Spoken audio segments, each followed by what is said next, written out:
Company के हम लोग बात करने जा रहे हैं उसका नाम है RCM। इसके आगे हम लोग लिखते हैं बिजनेस। तो हम लोग RCM बिजनेस के बारे में जानते हैं। RCM बिजनेस का फुल फॉर्म होगा राइट कॉन्सेप्ट ऑफ मार्केटिंग। अगर इसे हिंदी में कहा जाए तो बाजार करने का सही या नया तरीका। अगर हम लोग कंपनी का बात करते हैं कि अगर किसी को हम लोग समझाते हैं बताते हैं कि बाजार करने का सही या नया तरीका, तो लोगों के मन में सवाल उठता है कि हम लोग गलत तरीके से बाजार करते हैं।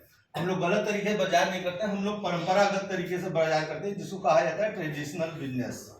ट्रेडिशनल बिजनेस में होता क्या है, दिन भर हम लोग मेहनत करके काम करके पैसा कमाते हैं और पैसा कमाने के बाद उसे खर्च करते हैं। खर्च करने के लिए हम लोग ग्राहक बन जाते हैं। ग्राहक अपना सामान कहां से लेने जाता है? अगल बगल की रिटेल शॉप की दुकान से। तो रिटेल शॉप की दुकान से लेने जाता है। रिटेल शॉप वाला कोई सामान नहीं बनाता है, वो अपने से बड़े होलसेलर से लेकर आते होंगे, होलसेलर अपने से बड़े डिस्ट्रीब्यूटर से, डिस्ट्रीब्यूटर अपने से बड़े एजेंसी वाले से, एजेंसी डायरेक्ट अपनी कंपनी से। यही होता है हर जगह, हर प्रोडक्ट में यही होता है। रिटेलर अपने यहाँ नहीं बनाते, होलसेलर्स लेकर आते हैं, होलसेलर अपने बड़े डिस्ट्रीब्यूटर से, डिस्ट्रीब्यूटर अपने बड़े एजेंसी से, एजेंसी अपने बड़े कंपनी से, जहां से प्रोडक्ट तैयार होता है। कंपनी अगर कोई प्रोडक्ट 80 रुपए का तैयार करती है, 20 रुपए अपना प्रॉफिट रख के 100 रुपए में उतारती है बाजार में, लेकिन यहाँ तक आते हैं तो उन्हें 100 रुपए का नहीं मिलता है, क्योंकि ये लोग भी यहाँ बीच में बैठे हुए हैं। तो अगर ये 10 रुपए ये कमाते हैं, 10 ये कमाते हैं, 10 ये कमाते हैं, रिटेल शॉप वाला 5 रुपए ज्यादा ही कमाता है। यहाँ पर सामान आते आते 145 का हो जाता है, लेकिन हम लोग 145 का भी नहीं मिलता है। क्यों नहीं मिलता है? कंपनी दूर दराज है और हम लोग यहाँ अगर बनारस में बैठे हैं, कंपनी बहुत दूर है। कोई भी कंपनी अपना प्रोडक्ट प्रचार के माध्यम से हम लोग को बताती है कि ये नया प्रोडक्ट लॉन्च हुआ है, तो जो भी कंपनी का प्रचार का पैसा होता है तो 50% अगर बीच वाले देते हैं तो 50% इसी में हम लोग के सामान में ही ऐड हो जाता है। कभी भी आप सामान खरीदते होंगे तो उसके पीछे लिखा होता है ऑल टैक्स इंक्लूडेड।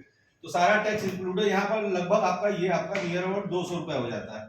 पहला चीज कंपनी ने बनाया 100 रुपए का, बाजार में आते आते हो गया 200 का, तो सामान सस्ता हुआ कि महंगा? महंगा। बाजार में आपको सबसे पहला चीज मिला आपको महंगा।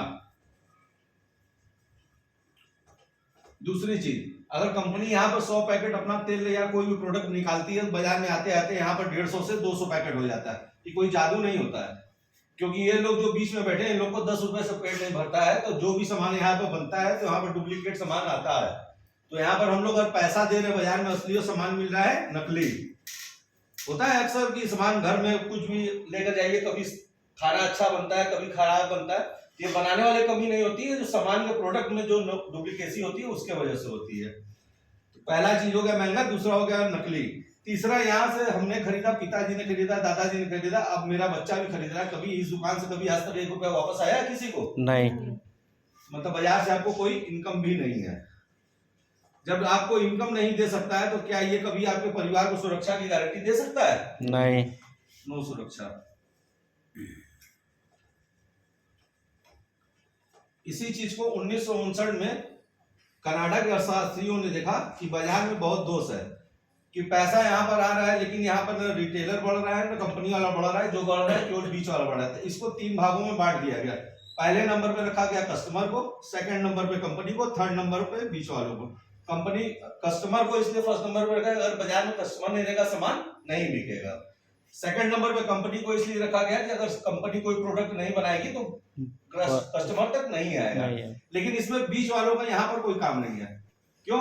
क्योंकि यहाँ पर अगर ये ऐड कराते हैं तो इसी सामान में जोड़ दिया जाता है। और हम लोग के यहाँ पर आरसीएम में ऐड का जो भी करना होता है हम ही खुद ही करना है, अपने ही यूज करके अपने आप को ही बताना है। तो यहाँ पर ऐड का पैसा घट जाता है, तो ये सामान सस्ता होगा कि महंगा होगा? सस्ता। दूसरा, यहाँ पर जब हम लोग इसमें जुड़ने के लिए हमें एक eKYC फॉर्म भरा जाता है, ऑनलाइन जिसे कहा जाता है eKYC। आप जैसे बैंक में अगर खाता खुलवाएंगे तो एक eKYC फॉर्म भरा जाता है। तो इसमें अपने निवास के लिए पहला आपका लगता है आधार का आगे पीछे का फोटो, दूसरा आपका लगता है इसमें बैंक का पासबुक का फोटो, तीसरा इसमें लगता है सबसे जरूरी चीज नॉमिनी के आधार का। इसलिए जब इसमें आपका ये सारा प्रोसीजर आप दे देते तो ऑनलाइन आपका रजिस्ट्रेशन होता है। जब रजिस्ट्रेशन हो जाता है तो कंपनी का कहना है कि फर्स्ट टाइम आप 24 घंटे के अंदर कम से कम 2000 का प्रोडक्ट लेकर यूज करके पहले देखिए।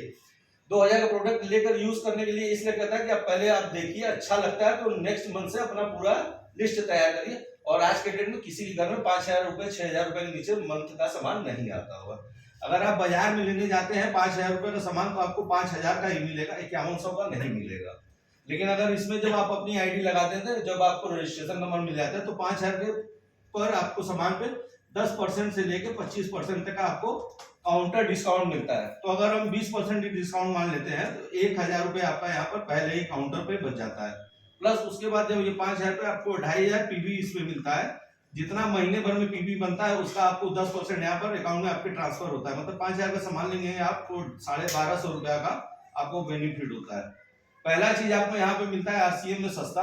दूसरी चीज, जब यहाँ पर डायरेक्ट कंपनी से डायरेक्ट कस्टमर को यहाँ पे जोड़ दिया जाएगा, अगर यहाँ पर 100 पैकेट तैयार होगा तो यहाँ पर कितना आएगा पैकेट? 100 ही आएगा। जाहिर सी बात है आपको 100% आपको यहाँ पर शुद्ध सामान मिलेगा। तीसरी चीज, कंपनी कहती है कि मैं अगर 100 रुपए का यहाँ पर दे रहा हूँ, आप पेमेंट हमको 145 रुपए यहाँ पर कर रहे हैं, तो मुझे 100 ही रुपए से मतलब है। इस 45 रुपए का मैं यहाँ पर आपको 45% का बिजनेस पार्टनर बनाता हूँ, जो आपकी इनकम यहाँ पर शुरू हो जाती है। आपको मैंने इनकम यही बताया है कि 5000 के सामान पे आपको 1250 रुपए का प्रॉफिट हो गया। पहला चीज आपको सस्ता हो गया। दूसरा 100% शुद्ध। तीसरा आपको यहाँ पर 45% का पार्टनर मिल गया। चौथी चीज, सबसे जो जरूरी चीज है, सुरक्षा। सुरक्षा हमको कंपनी किस बात की देती है? अब यहाँ पर मैंने जोड़ लिया, मुझे अच्छा लगा, मैंने 2 आदमी की यहाँ पर दुकान बदलवाने में मदद की, इन दोनों को भी सामान अच्छा लगा, ये लोग भी 2 आदमी की दुकान बदलवा, मतलब इसी तरह यहाँ पर चैनल बढ़ता गया। कल को अगर यहाँ पर मुझे कुछ हो जाता है, मैं घूमने चला जाता हूँ, या हो सकता है किसी कोई अमृत पीकर नहीं आया, अगर यहाँ पर कोई एक्सपायर कर जाता है, जिसको मैं नॉमिनी बैठा दूंगा ये तुरंत यहाँ पर बैठ जाएगा। अगर मैं यहाँ पर एक्सपायर कर जाता हूँ, मान लीजिए सपोज है, तो क्या नीचे वाले अपना खाना बंद कर देंगे? नहीं, लेते रहेंगे, अपना काम करते ही रहेंगे। लेकिन मैं यहाँ पर जिस दिन हटूंगा, ये मेरी नॉमिनी यहाँ पर आगे बढ़ जाएगा और उससे कंपनी डायरेक्ट पहले फिर पूछेगी कि यहाँ पर आपका नॉमिनी कौन है। मतलब यहाँ पर एक बार आपको यहाँ पर काम करना, उसके बाद पीढ़ी दर पीढ़ी आपको इनकम आती रहेगी।